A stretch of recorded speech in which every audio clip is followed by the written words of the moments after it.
Well, I grew up in Detroit, Michigan, and I grew up in what I call a non-traditional setting because it included my grandparents, my grandmother, my great-grandmother, and my grandfather.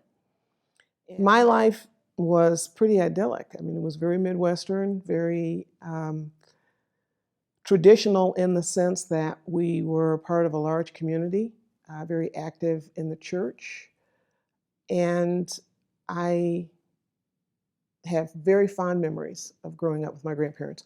My grandmother was an elementary school teacher, an actress, and an author.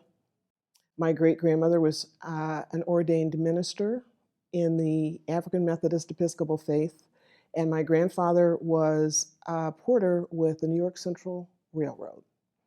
My grandparents were a part of the big migration from the South. My grandmother and great grandmother came from Alabama. My grandfather came from Arkansas. And my grandparents, I think, had a very interesting experience. They worked as migrant farmers, and then they moved on to work in the coal mines of Virginia, and then subsequently were drawn to Michigan because of the opportunities in the automobile industry.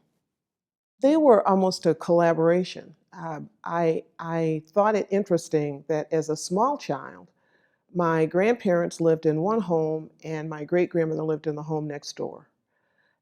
At 3 years old, we moved into their dream home in a community that had only recently been integrated.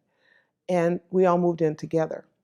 So we were a unit, and they worked fabulously together to achieve the economic stability that was required to live in a home in a neighborhood of that kind.